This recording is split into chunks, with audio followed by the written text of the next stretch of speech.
with me in the studio now, we have Ateret Violet Samuel, who is active in trying to help the earthquake victims over there in northern Syria, and Yonatan Ben Israel is going to talk about Israel and Kurdistan. Ateret, let me start with you.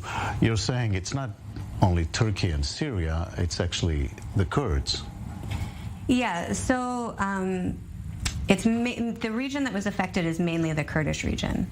And a lot of, I've been working specifically with the Turkish-occupied Kurdish region, but the majority of the people that were affected were in fact Kurds, and the majority of cities that were really destroyed in the earthquake were Kurdish cities.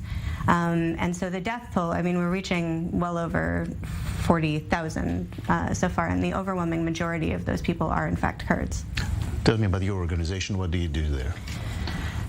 So I'm the director, one of the directors of an organization called Indigenous Bridges, and we essentially create connections between indigenous communities around the world. My particular role is to create connections between Jews and other indigenous communities, and I work mainly with indigenous tribal nations of the Middle East and North America. And over there in Kurdistan? So we've been working with Kurdish communities for many years now, and that's sort of how I ended up in this role, is because I have some very deep connections with the Kurdish community, and so when the earthquake hit, and it hit the communities that we know and love, I was sort of put in this situation where I had access to information on the ground, and so I've been just sort of like putting the Kurdish organizers and relief efforts and people in charge of sort of like the search and rescue efforts in touch with the Israeli relief and search and rescue efforts. So what's happening, as far as you know, down there right now? The situation's really bad. Like it's really, really bad. We essentially had, I mean, it's like the worst possible circumstances, right? We have, the Kurdish communities were sort of systemically impoverished, both by Syria and Turkey. And so the infrastructure of most of those cities was terrible. The building codes just didn't exist. The roads were horrible. And so when the earthquake hit, it destroyed these cities in a way that, you know, it wouldn't have otherwise if the infrastructure was better. Not only that, but it's in the middle of the winter. It's freezing. There's snow. There's rain. It was in the middle of the night. Most people were in their homes and not wearing warm clothing. And so we have a lot of, like, more casualties than we would have seen if it had happened during the day.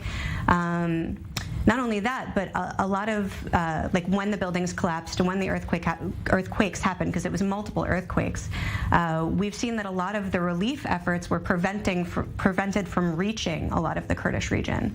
We have cities like Adi. Because the war is still going on in a way. I mean, immediately before the earthquake hit, there was acts of conflict and aggression between the Kurds and the Turkish government as well.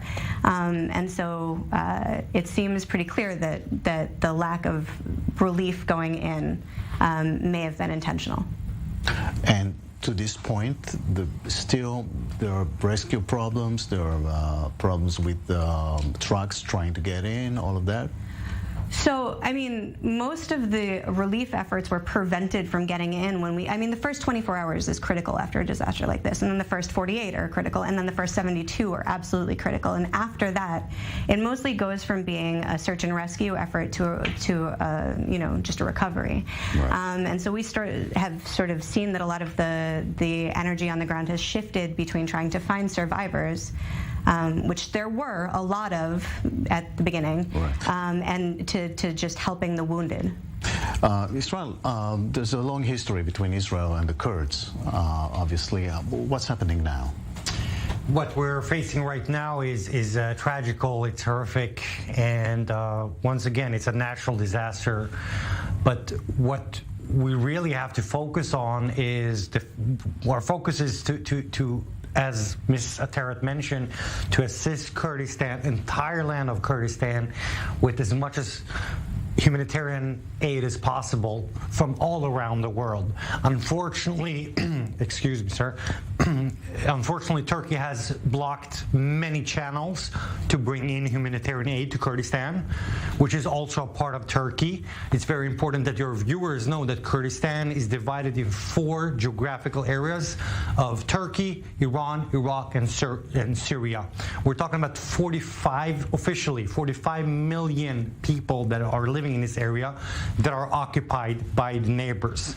Unfortunately, what we're facing now is tragic, but we have amazing support from Israel, from the Jewish communities, from all around the world that try to help the Kurdish communities. And the answer on your question, sir, is we have the Kurdish and the Jewish relation goes back 3,500 years old back.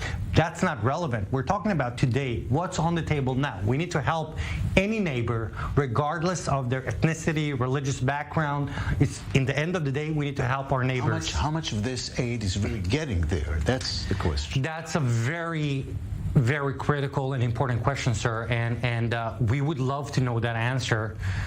In the end of the day, it's the results that count, and we're talking every day with our different communities and friends around Kurdistan in all of these 4 countries.